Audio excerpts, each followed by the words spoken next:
But let's finish with the paper from Monday first. So we left it at the data so far were consistent with a series of models. You guys proposed 2 at least, and there could be more. And the 2 models that you guys proposed looked something like this. One was that when neurons are exposed to amyloid beta peptides, they somehow phosphorylate APP, which would lead to the phosphorylation of ERK, phosphorylation and activation of ERK, and that in turn would induce the expression of cyclin D1, right? The alternative model was that the A beta peptides activate ERK somehow, then the activation of ERK would somehow lead to phosphorylation of APP, and that would ultimately lead to cyclin D1.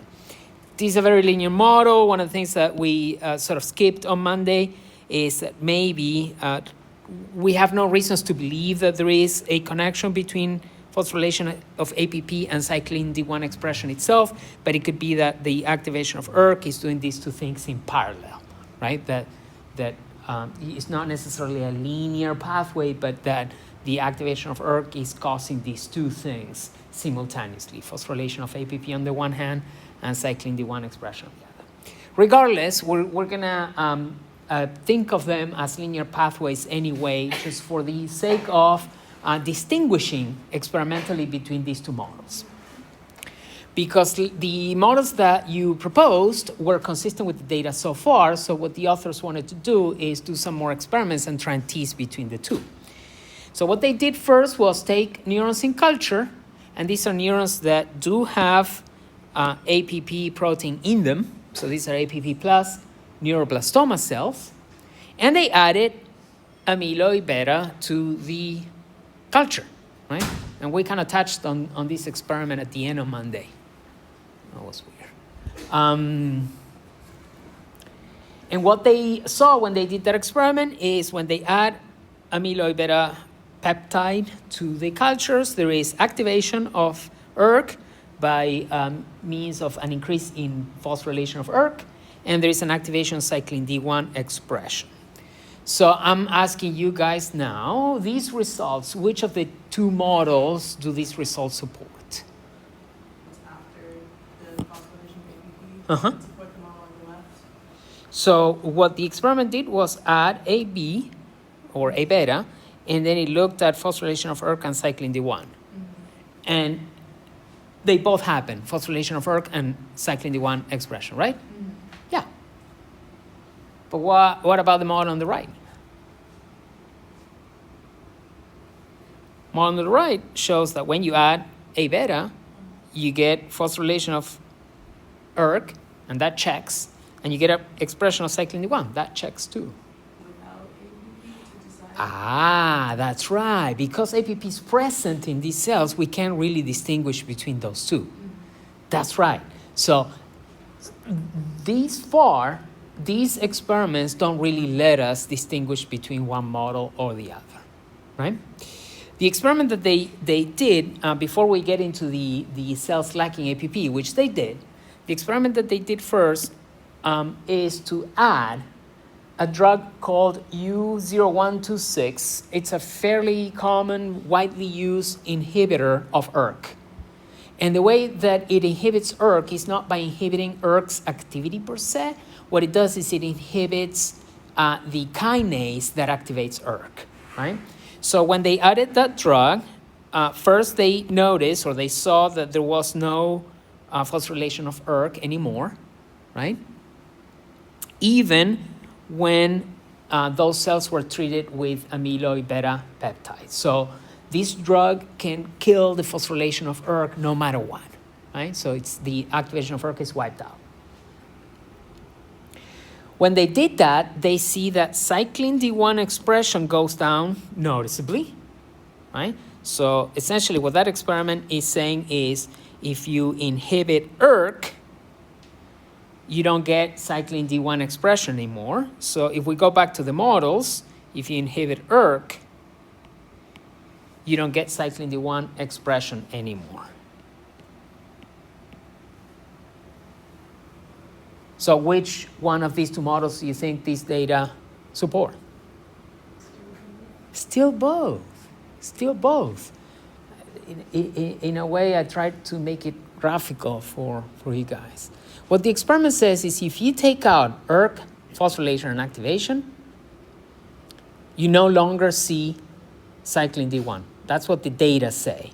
And both models predict that. So the data are consistent, if you will, with both models. These data don't allow us to distinguish between or support either model more than the other. So then they go for the next experiment that in which they took neuroblastoma cells. It's a closely related line, but this line does not express APP. Okay.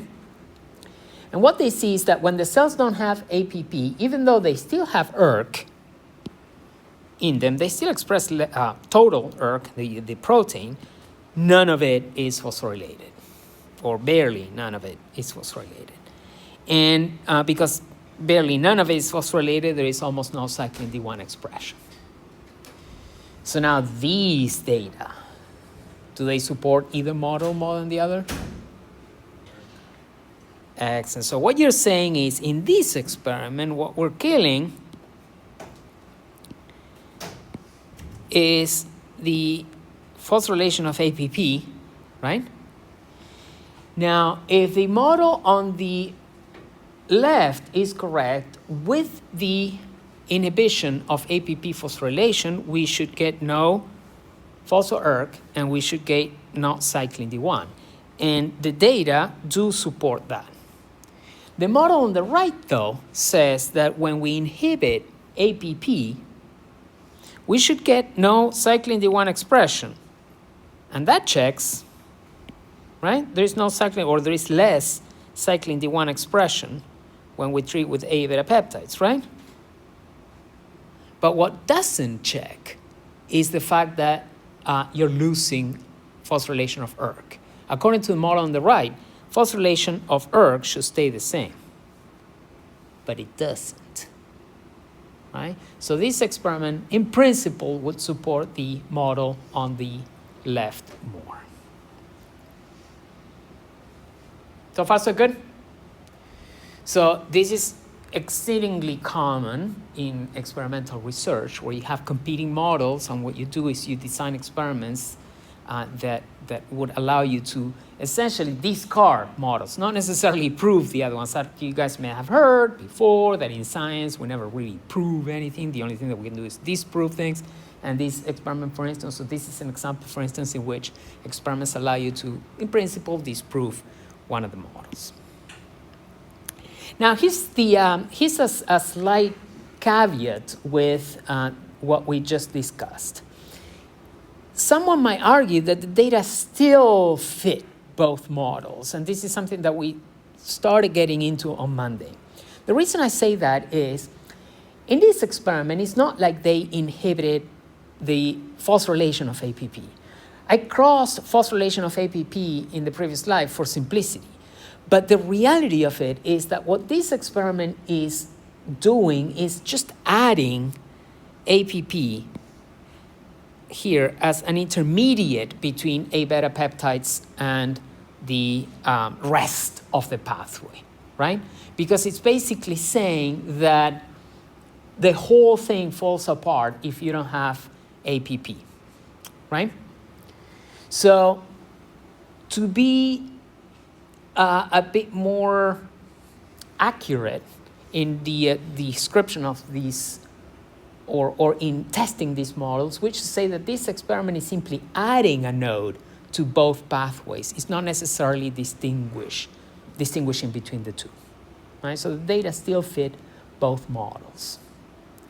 So what the authors did was to take a slightly different approach, and they moved everything from Western blotting to immunofluorescence microscopy. The authors don't provide a reason for this. They don't provide a rationale for why they moved away from Western blotting to microscopy. There's in principle no reason to do it, other than microscopy often offers spatial information, right? So in a Western blot, you're looking at things in a gel. You're taking proteins from cells or tissues, and then you're looking at them running in a gel. It has a lot less information content than when you're doing microscopy. The flip side of that argument is that microscopy is a lot less quantitative than Western blotting, because signal is more distributed, it's more prone to be confounded by background staining in your samples. So there's a bunch of things that go into making immunofluorescence microscopy a little less quantitative. With all of that said, and with the authors not really providing an explanation for why they moved into this model, they did. And essentially what they said is, so let's take a look at this problem through microscopy. And when I say IF microscopy up there, I'm saying immunofluorescence microscopy. So what they did is they took cells with, these are now primary cultures, so these cells do have APP in them, right? And they basically wanted to distinguish, assuming that both cells now have APP, in other words, that they're testing both possible models, because in both cases, these cells do have APP. What they did is they treated the cells with amyloid beta peptides, and they see that there is an increase in the, I'm going to use this yellow pointer, there is an increase in the phosphorylation of ERK, and there is an increase in cyclin D1 expression, right? So both things go up when they incubate cells in culture with amyloid beta peptides. Now, so far, that would support both models equally, right? Because in both models, you predict that the addition of A beta peptides will induce the expression of cyclin D1 and the activation of ERK. So far, the results don't allow us to distinguish between the two. And in both cases, they treated the cells with amyloid beta and the ERK inhibitor. And in both cases, they see that the phosphorylation of ERK disappears when they treat the cells with the inhibitor, as expected. And that the expression of cyclin D1 disappears with the inhibitors, as expected. Once again, what these data are saying is that if you take out ERK through inhibition, you should see less cyclin D1. And those two things check. So far, we've simply moved everything that we saw in Western blotting to IF. The new experiment, though, is that they look at the cells upon adding amyloid beta peptides to the culture in the presence or not of the ERK inhibitor, and they quantify fluorescence that comes from these cells as a way to measure quantities of the protein that they're interested in, or the signal that they're interested in. In this case, that would be phosphorylated APP. So in untreated cells, there is some phosphorylated APP. In cells treated with amyloid beta, there is more phosphorylated APP that's quantified down here, and they see a significant increase in the levels of phospho APP when the cells are incubated with A beta, but when they treat with the inhibitors, they see that significant increase is abolished, right? So I'm going to ask this one last time. Which of these two models do these data support? Because if we prevent activation of ERK, then we wouldn't see phosphorylation of APP, which is what's happening in the graph of decreases. That's right. That's right. So we go back, we're sort of revisiting this conversation because we had it a few slides ago. It's just that we needed to get a little more technical about how having APP or not in the cells doesn't really address the question of phosphorylation of APP. But this experiment does. And this experiment shows that when you inhibit ERK, you lose the phosphorylation of APP. The model on the left has phosphorylation of APP upstream of ERK activation. And if that were what is happening in these cells, then you would expect that when you inhibit ERK, something that happened before shouldn't be affected. And yet the data shows that it is. So between these two possibilities, the data are more consistent with the model on the right. So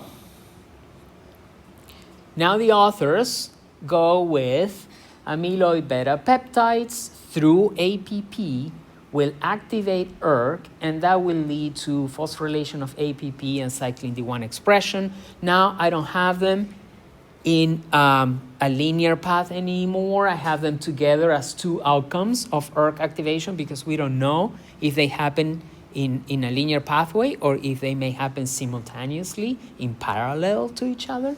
So ERK activation is causing these two things, APP phosphorylation and cyclin D1 expression. Okay?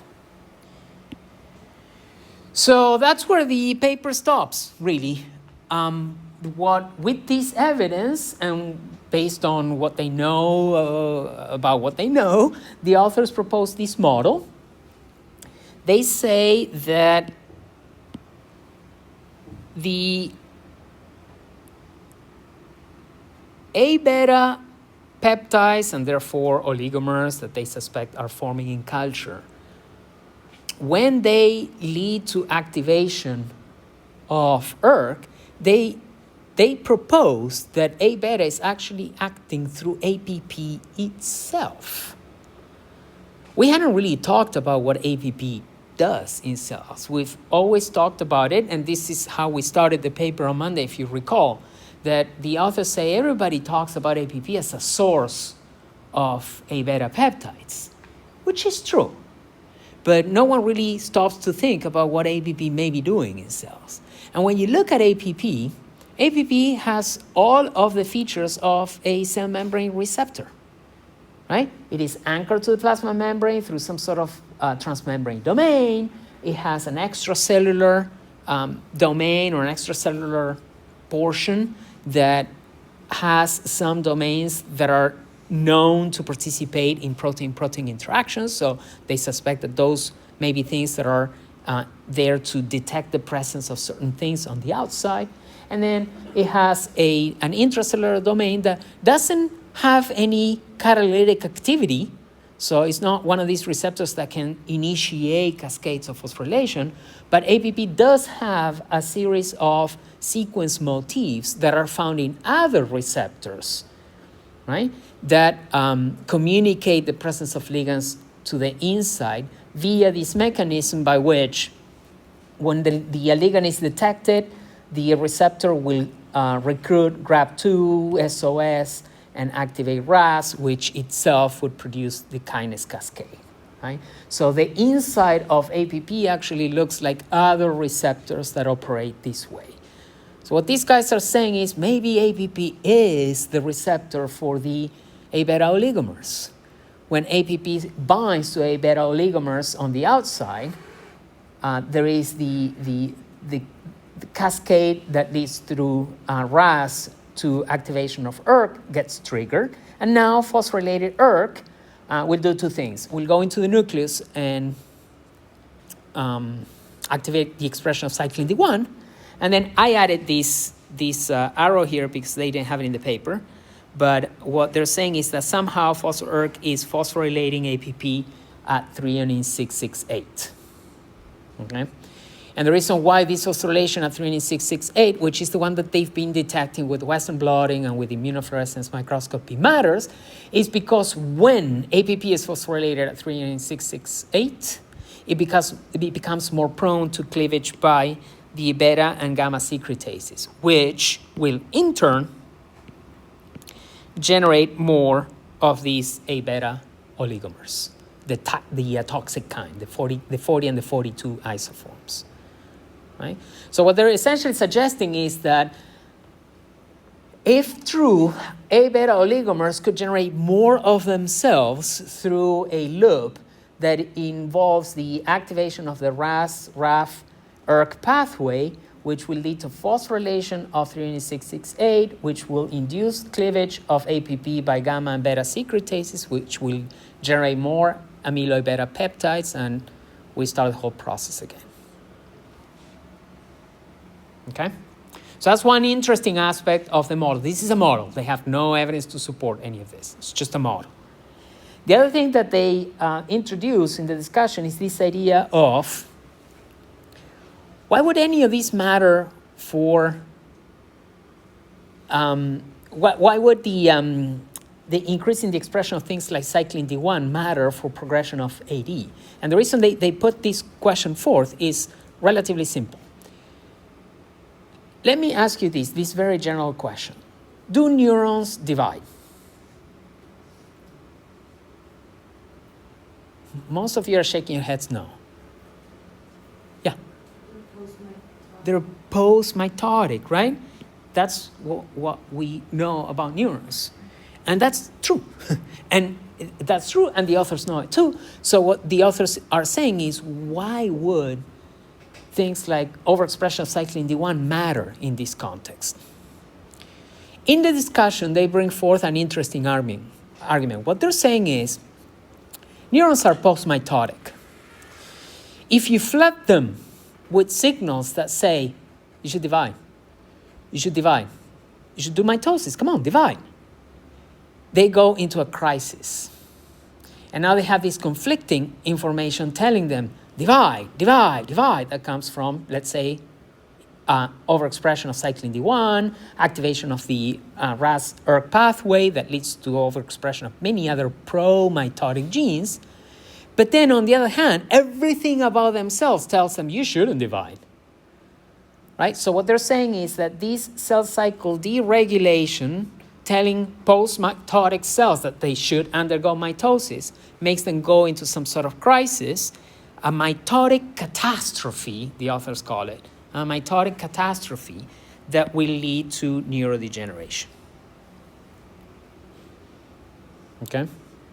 So I find this interesting because they're trying to, it's just a proposal, but essentially what they're saying is the pathological activation of RAS, RAF, ERK pathway in post-mitotic neurons could lead to two big problems.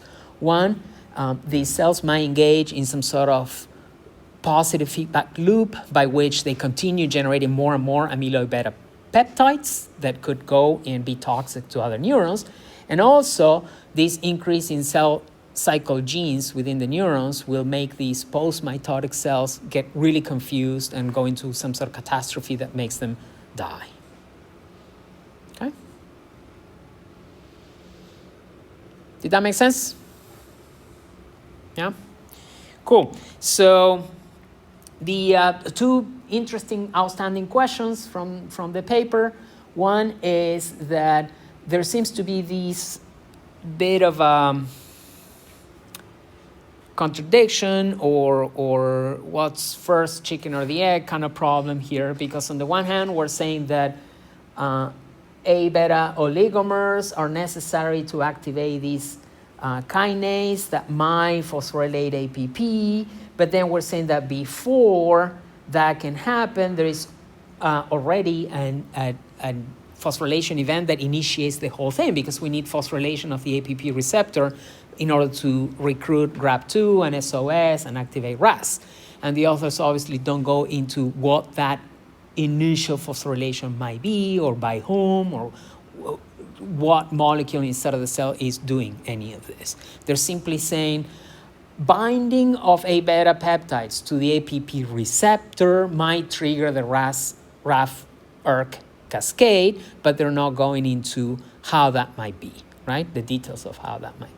And the other thing that they gave us a teaser at the beginning of the paper is that in addition to activation of ERK, the incubation of cells with the amyloid beta peptide was also important for dephosphorylating and activating GSK3.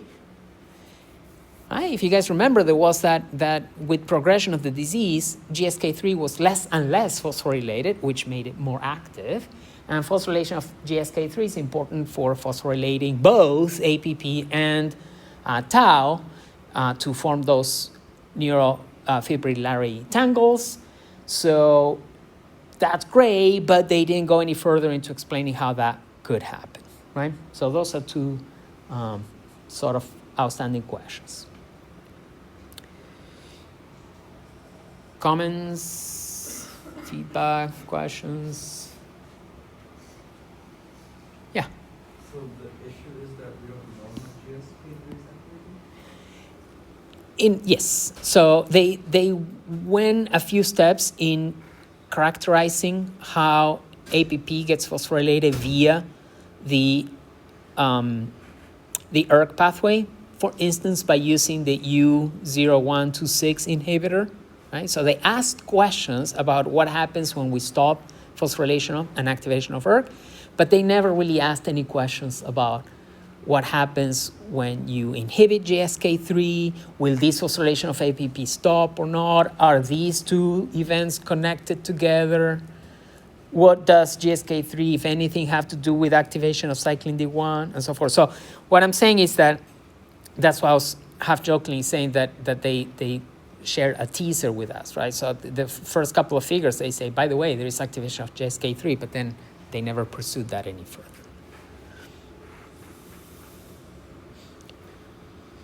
All right? Okay, so with that, I went ahead and updated the network. Before, we had the network showing that APP was the source of A beta oligos. Right? I went with the norm there, and that A beta oligos would activate NMDA neurons, which would inhibit PP2, which would in turn inhibit the phosphorylation of APP. That was the thing that we knew about these things before this paper. Now I went ahead and kind of turned that arrow around, and now we can say that A beta oligos do lead through APP to the activation of ERK, and the activation of ERK will phosphorylate APP, and phosphorylation of APP, now we know, generates more oligos, right? So we kind of knew it before, but we didn't have the arrow. So we're closing that loop, that interesting loop that this paper proposes. Okay. Ready for the next paper? Yeah? All right. Let's do it. So the next paper, the title is interesting. At first, it didn't make any sense to me, but then after going through it, it kind of makes sense. It's from correlation to causation, cell type specific gene regulatory networks in Alzheimer's disease. Right?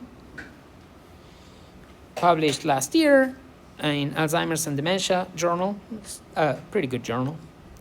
So the introduction of the paper introduces a couple of interesting concepts. One is understanding interactions between genes and transcription factors within specific cell types is crucial for uncovering neurodegeneration and AD progression. So this already they're throwing at us something that we knew, but they're emphasizing this idea that not only do you need to understand regulatory connections between genes, but you also need to be careful about in what cell types these connections happen. Right? What may be going on inside of neurons may not be the same that is going on inside of microglia, and yet both contribute to progression of the disease. Right? So there's that disclaimer there. Now, even though we know that, many of the classical methodologies for constructing, and GRN stands for Gene Regulatory Network, relies solely on transcriptomic data from, and here the authors identify two problems or issues. One is that the transcriptomic data are obtained from bulk tissue. We've seen a number of papers now in which they take either whole brains or a cell culture, and they extract all of the RNAs from all of the cells present in those samples, and they sequence those RNAs. And the other problem is that many of these GRNs are built based on expression correlations. So we're starting to see that connection to the title, with limited ability to reveal causal interactions. So why is that a problem? So I figure that I can ask you guys. Why are the authors arguing that expression correlations can be a problem? If we see A and B expression, the expression of genes A and B go up together, what does it mean? If I see expression of A go up and expression of B, every time the expression of A goes up, expression of B goes up. They're somewhat related to each other, right? So every time that I see A go up, B goes up. Can I establish a regulatory connection between the two? Yeah? How would you establish that connection? Say A regulates B and B regulates A. Oh, wait a second. So I said every time that A goes up, B goes up, right? And you're saying A regulates B, I totally agree. But what would you say that B regulates A? Okay, no, we didn't say B go up. So there could be another factor. What do you mean by that? I mean, we don't know about the B yet. We just know if A goes up, Uh-huh. B goes up. Uh-huh. But then if B is also going up, it means A is going up too. Right there, exactly. So the problem with these correlation approaches is that I kind of tricked you a little bit, and I apologize. When I say with an emphasis, when A goes up, B goes up, we immediately think of this. A regulates B, right? But super strictly speaking, when A and B expression go up or down together, all of these are potential models to explain that. It could be that A regulates B, so when A goes up, B will go up. It could also be that gene B regulates A. You would see the exact same thing, that when B goes up, A goes up. They're both up or both down. It could be that they regulate one another. At some point you said A regulates B and B regulates A.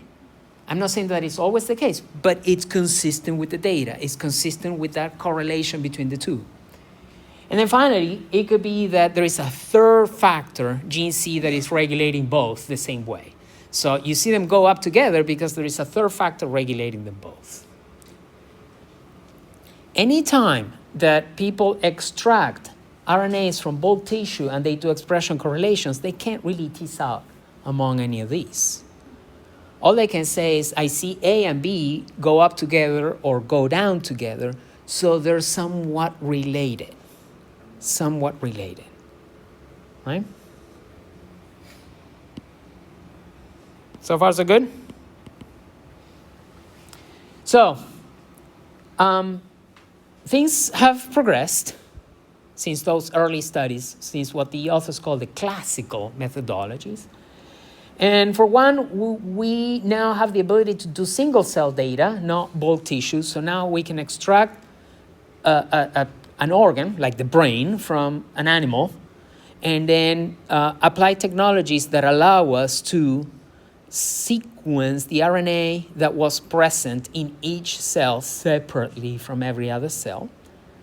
So that's a step forward.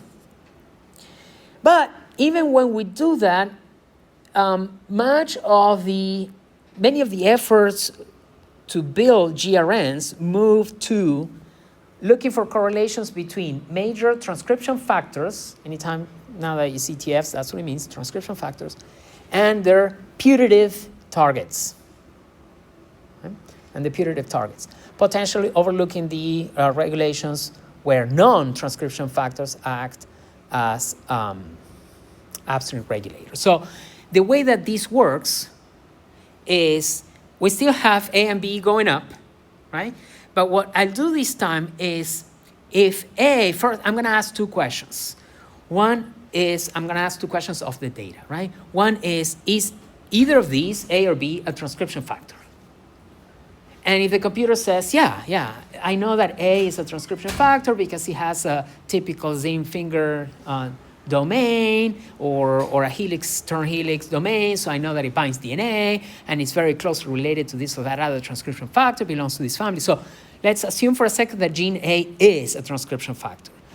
What many of these computational approaches have been doing for years now is simply look for binding sites for A in B's regulatory promoter. So the way this works graphically is you have gene B here. That's the TSS for gene B. here in the regulatory promoter region, you look for TFBSs, so transcription factor binding sites for A. And let's say that you find a bunch in B's regulatory promoter. So these bioinformatics approaches, what they're doing is saying, okay, now I see both go up. I know that A is a transcription factor and that B has a bunch of binding sites for A. So I'm going to go ahead and say A induces B. Right? It's a step forward. It's certainly a step forward. What the authors are saying is we can do a little better. Because what this does is it places tremendous emphasis on transcription factors being at the core of gene regulatory networks, right? But there may be genes that are non-transcription factors and yet maybe indirectly affect the expression of target genes, right? We've discussed a bunch of times, for instance, that transcription factors need to be turned on or off, and they often are turned on or off by things like phosphorylation or shuttling between the transcription factor between the nucleus and the cytoplasm. We just saw, for instance, in the previous paper that phosphorylated ERK needs to go into the nucleus to activate expression of cyclin D1. So this happens all the time, right? The presence or absence of a transcription factor doesn't necessarily mean that they're going to be at work doing what they do, binding DNA and inducing the expression of genes, or repressing the expression of genes if they happen to be repressors. So sometimes transcription factors need those modifications to be able to do their job. And they're modified by things that are not transcription factors themselves. So the authors are saying we should look a little more broadly. We shouldn't center our gene regulatory networks only on transcription factors binding to the promoters of their target genes. Did that make sense? Questions, anyone? All right, get ready because we're about to jump in the deep end. The newer the papers, so many of the papers we've discussed so far previous to 2020, some 2016, 2017, this is last year and this is the real deal. First of all, it all starts with snRNA-seq, stands for single nucleus RNA sequencing. Right? So it's a technique that allows you to not only separate cells, but also isolate the nuclei, so you diminish the noise that may come from whatever RNA was present in the cytoplasm. So you're really looking at fresh RNAs that are being produced by the cells. What they did is snRNA sequencing on samples from 270 plus Alzheimer's patients. These people had passed, but they had donated tissues to research, so they took biopsies from their brains and they did the single nuclear RNA sequencing. Now, imagine when you're taking tissue from the brain, you're taking a whole bunch of different cell types. Like you take a tiny bit of those brains, and there's going to be neurons, there's going to be glia, there's going to be astrocytes, there's going to be blood vessels, pericytes, a whole bunch of different cell populations, right? So first they needed to sort of clean the data up that way. So they sequenced from those bits of tissue that they generated, and they ended up with expression data from almost 1 million different cells. Now, this is the total, right? So these 1 million different cells came from 280 people. Some of whom had very advanced Alzheimer's disease, some of them had milder Alzheimer's disease, but all of them were 80 patients. So we have a matrix, a ginormous matrix with one column for every cell that they, or every nucleus that they sequence, and one row for every gene in the human genome. So this table is 1 million columns times 20,000 plus rows. Pretty big. So when you have those gigantic matrices, you can do something that is called PCA, or Principal Component Analysis. I'm not expecting you to know what it means, but have you heard of it before? No? All right. So super briefly, principal component analysis basically says, if I look at any given row here, meaning the expression of any given gene, and I look through the columns,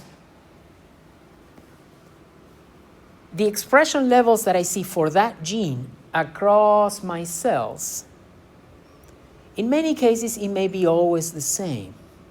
No matter what cell and from whom I'm looking at, the expression of that gene is always the same.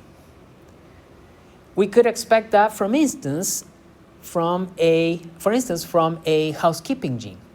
Remember those housekeeping genes that we mentioned that are expressed more or less at the same level, no matter what the state, what the age, condition, and whatnot?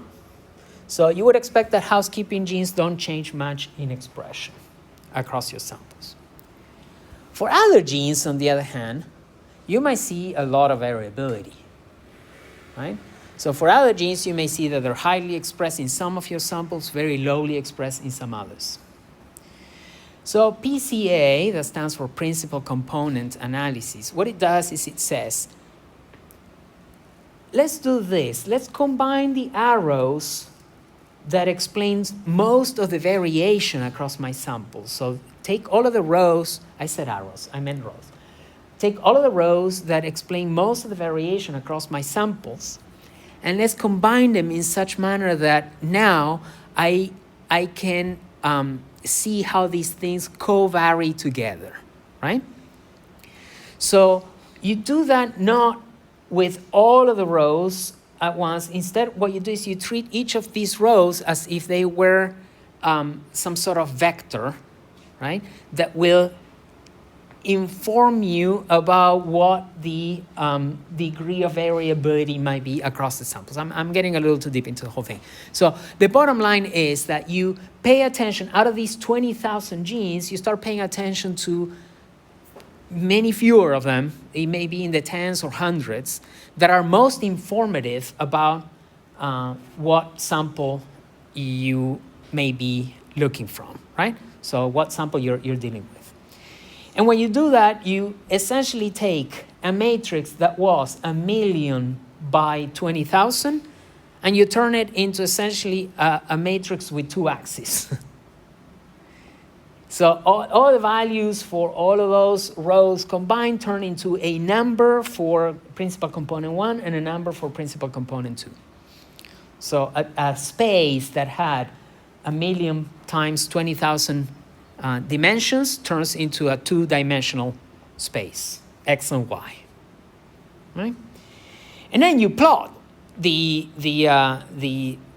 data that correspond to those vector reductions, and what you end up with, and this is the part that I wanted to touch with you, to describe for you, is that in all of these PCA analyses that you will see more and more and more in papers and in talks and in lectures, you end up with these clouds, right? What do those clouds mean? What those clouds mean is that there were all of these samples, all of these cells that kind of co-cluster together here.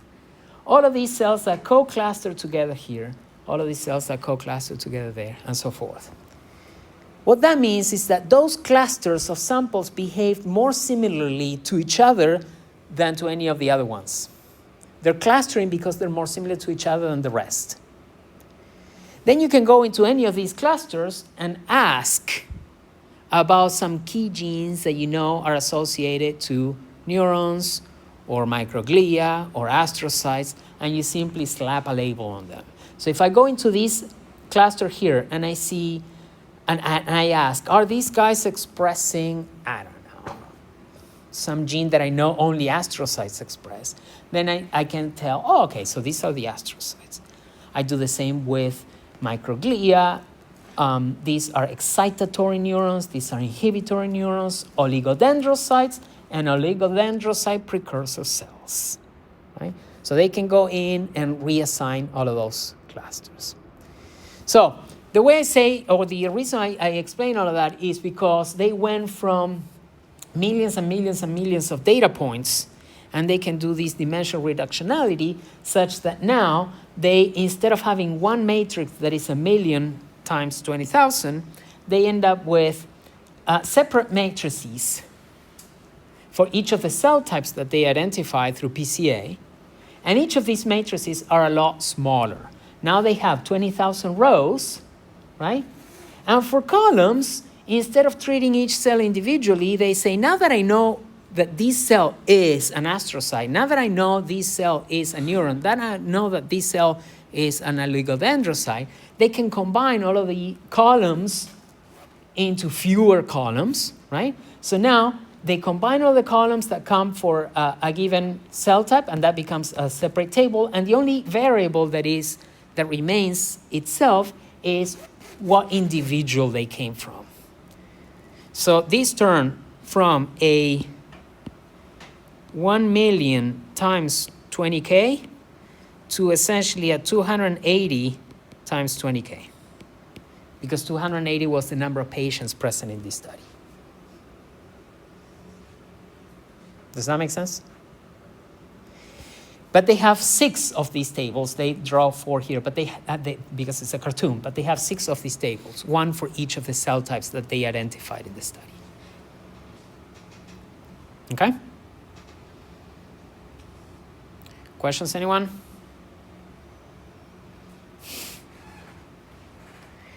We're through the worst, trust me. Well, maybe this is a little worse. So what else do they have from these 280 patients? They have genomic sequence data.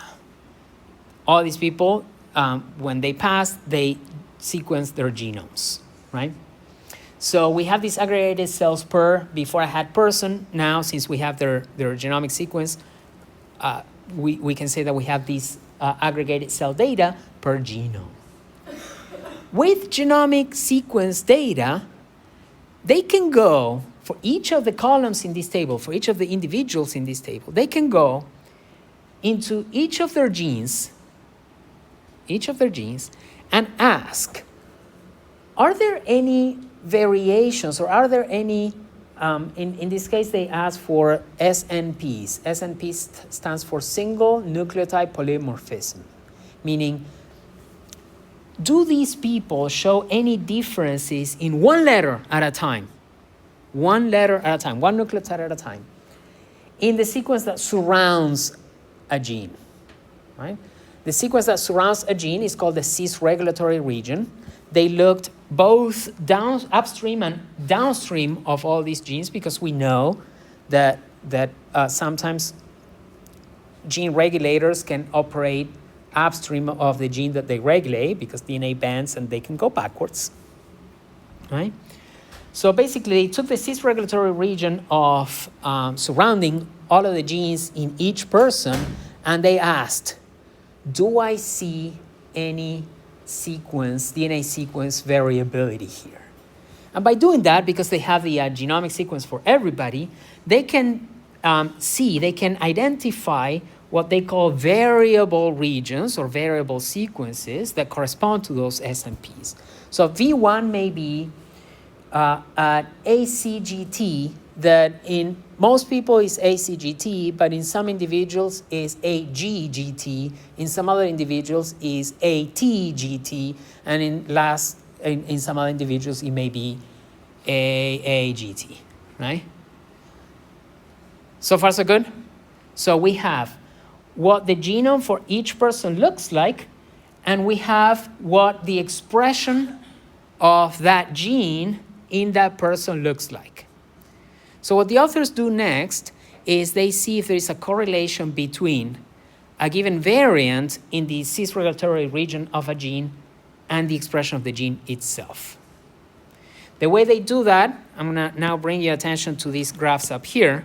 The way they do that is they say, for gene X, whatever gene X, I'm going to plot the expression levels of all of the individuals in my data set that had V1 version A, the expression of all individuals that have V1 version C, version G, and version T. What that what I mean by that is these SNPs in some individuals, V1 will have an A, V1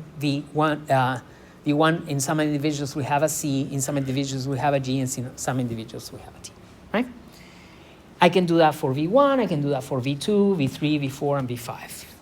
For each of them, I generate one of these gene expression versus variant type correlation studies. So looking at those two graphs, which variant, 1 or 2, is contributing to the expression of gene X? V1, why? Do you guys follow that argument? So the argument was when we look at V2, the expression levels seem to be sort of evenly distributed no matter what letter people had in that position. So V2 has an SNP associated with it. Some individuals in this data set will have an A, some individuals will have a C, some individuals a G, some a T. But no matter what letter they had, the expression of gene X was comparable.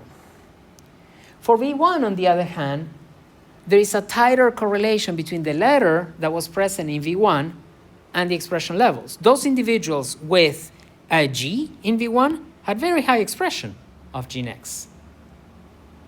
Those individuals with a C have pretty low expression of gene X. Those with A and T had comparable and somewhere in between. But what an analysis like this does is it says, look, I think that V1 has something to do with regulating gene X. Because the second that a person has a different letter in V1, the expression of gene X may go up or down. Whereas it seems like for V2, the variability is there, but it's not contributing to changing the levels of gene X. Because I have people with A, people with G, people with C, people with T, they all express more or less the same. Okay? So when they do that, they can basically identify the variants that are highly correlated with the expression of the gene. They call those cell type instrumental variables, so CTIVs. And arbitrarily, they decide to pursue the rest of the paper with the top 3 CTIVs that they identify per gene. Okay? So it's almost like they're identifying features of these genes that are predictive of expression. Okay? So they're identifying sequence of these in the vicinity of these genes that are predictive of expression. Cool. So now they take it a step further. And they say, okay, the data told me that a specific set of CTIVs, predict the expression of the gene that they're associated with, right? Can they also predict the expression of other genes? In other words, we said that for gene X, shown here, V1 was highly predictive, was one of the CTIVs. When V1 had an A, there was intermediate. When it had a C, low expression, a G, high expression, a T, intermediate again, right? So V1 was a CTIV for gene X. Then what they do is they go and ask, is V1 in its various flavors, sorry, that should be a V1 there. Sorry about that, I copied and pasted. Is V1 in its various flavors correlated with the expression of some other genes? Right? With the expression of other genes, in this case, Y, W, and Z. And let's go through them one by one. So let's start with the easiest. If we know that V1 is associated with the expression of X, so can the V1 type predict the expression of genes Y, W, and Z? Can it predict the expression of W? What do you guys think?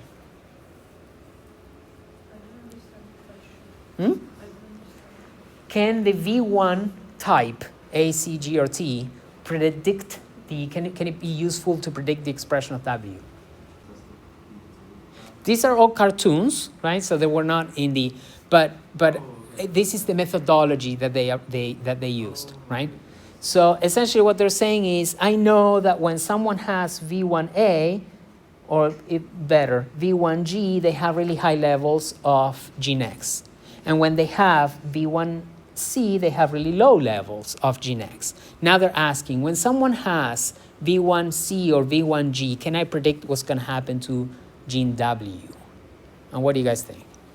No, Gabi?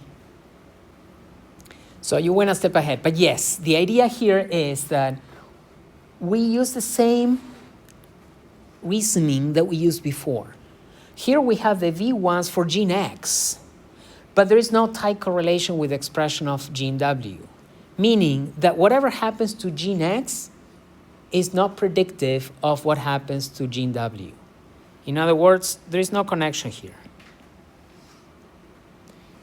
When it comes to gene Y, we know that V1C predicts very low levels of gene X expression, but it's also predicting really low levels of gene Y. Anytime that a person has a V1C in gene X, their Y expression is low, and anytime that they have V1G that is correlated with high expression of X, their Y expression is high, right? So using that information, what type of regulatory connection would you draw between X and Y? Is X inducing Y? Is X inhibiting Y? Is X not doing anything to Y? Inducing. So, Gabi, in a way, you had it intuitively before. I don't know why you were saying no. Because you had it before. They're kind of correlated, right? So, we started this whole conversation saying when two things go up, you don't know, right?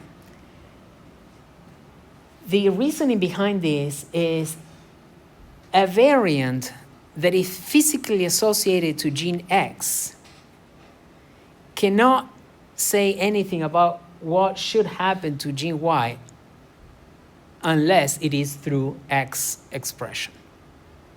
Does that make sense?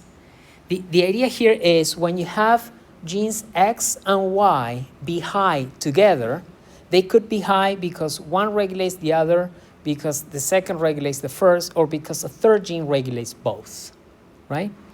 But here what they're doing is they're going to take a step back from expression, because expression is not very informative that way, and they're going for genomic sequence, because genomic sequence is not subject to the rest of the things that are going on in that network.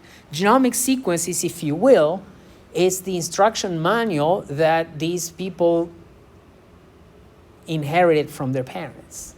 So that the genomic sequence that shows up as various or different kinds of variants in these cis regulatory regions of the genes is immovable. It won't change, right? So what they're saying is, now I found something that is associated with gene X and that won't change. So now what I'm going to do is I'm going to ask about these things that are immovable in relationship to other genes. Right? Now you can kind of do away with this argument that, well, no, wait a second. If X and Y are co-regulated, maybe Y is regulating X. Fine. But then how would you explain this high correlation between the variance associated with X and the levels of Y? The arrows and the direction or the type of regulations, because what I wanted to do is get to here and basically say that if you find that V1G from gene X is correlated with very low expression of Z, and V1C that is normally associated with low levels of X is associated with high levels of Z, then there is a counter correlation, right? So I think I get a question, it's really good. So the question is, can you say anything when you're looking at V1A and T?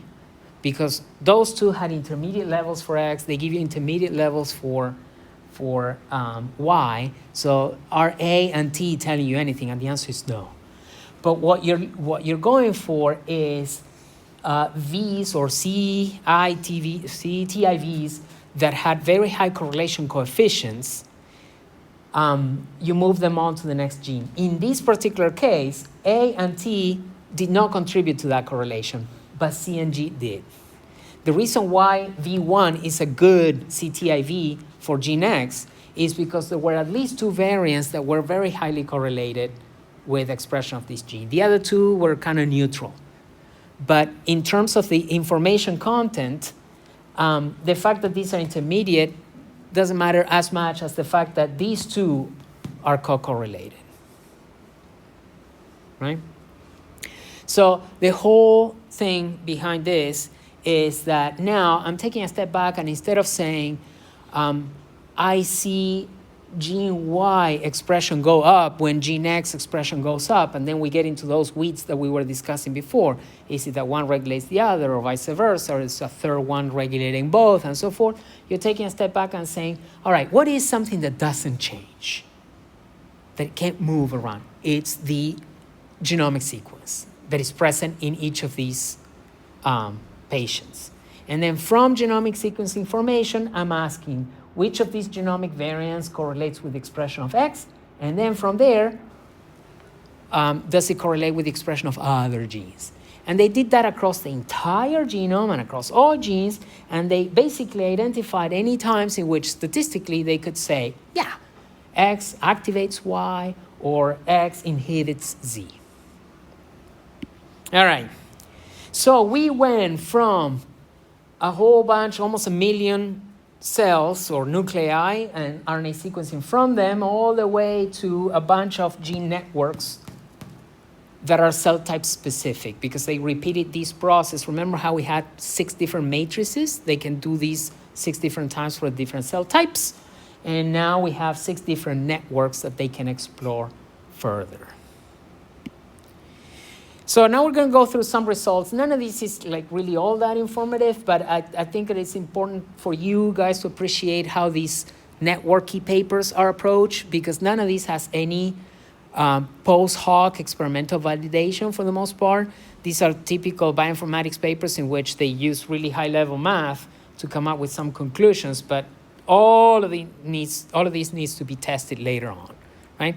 But in terms of at least interesting observations they made, the first one is that by far, so this graph here shows these bars show the number of regulatory links that they could identify within excitatory neurons, inhibitory neurons, and the different types of glial cells, right? And when they identify those links, the way that we did in the slide before, they could say if a link is activating or inhibitory. And what they found is through the exercise,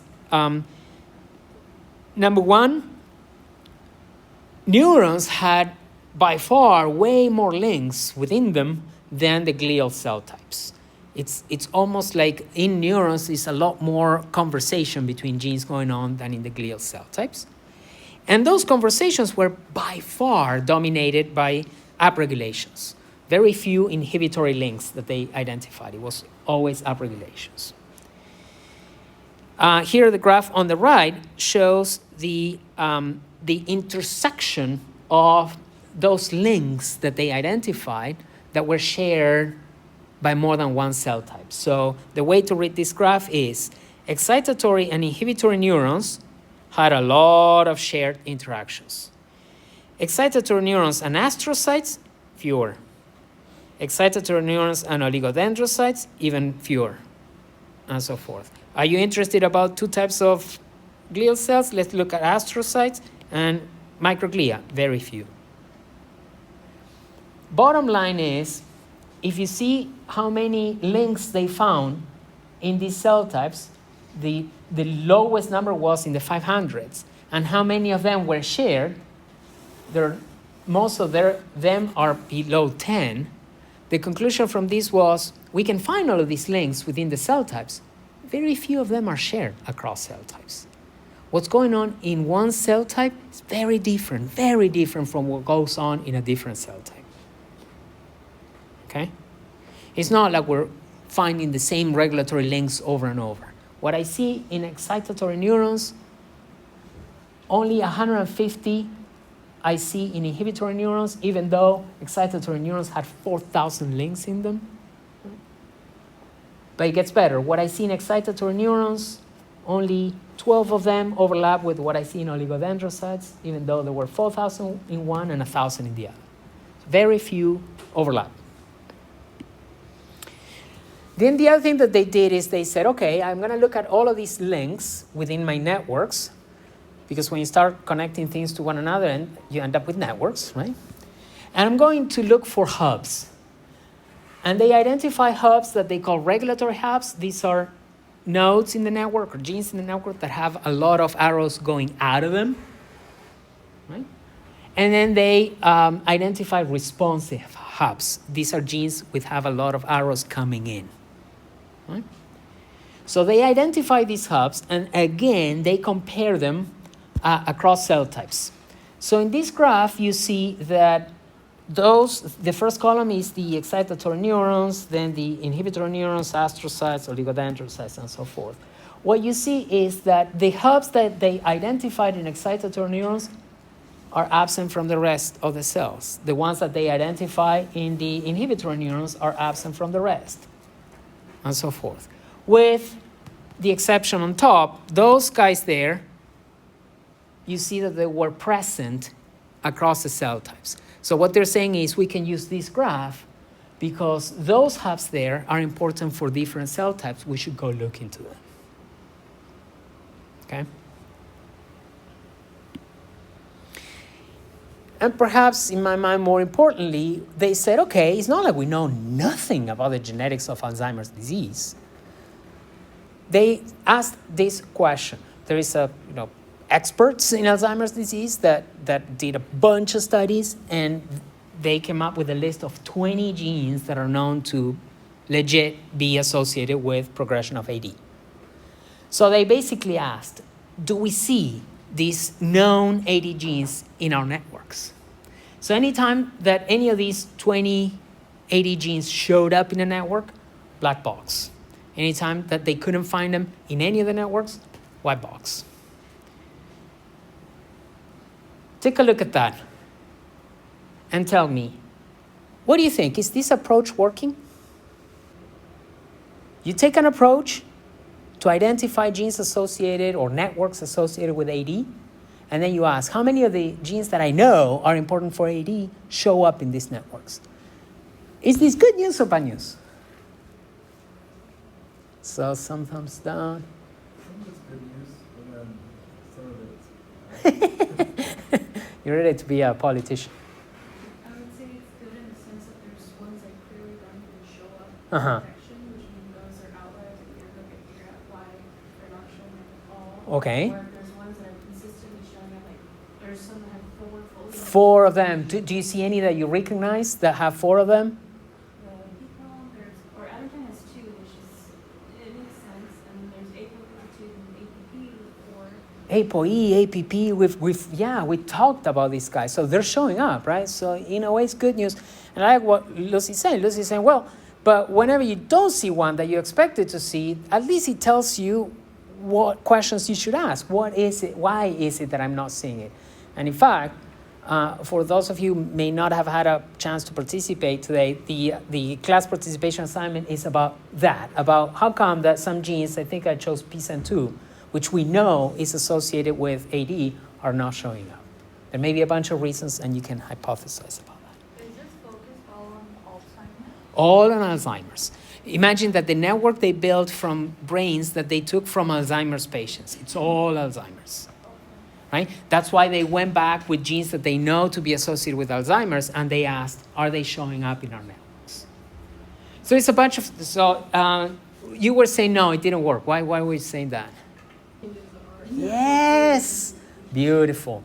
And I sort of purposely put on some blindfolds about that, but you nailed it. We connect these genes in our shared network, but we know because we've read the papers, right? We've read the papers that some of them were in microglia, some of them were in astrocytes, some of them were in neurons. And this is telling us the networks are going to be completely different. In fact, some of the links, regulatory links that we see in them, most of them are not shared. Excitatory neurons, 4,000 links. Glia, I think it was glia, microglia, 1,000 links. They share 12.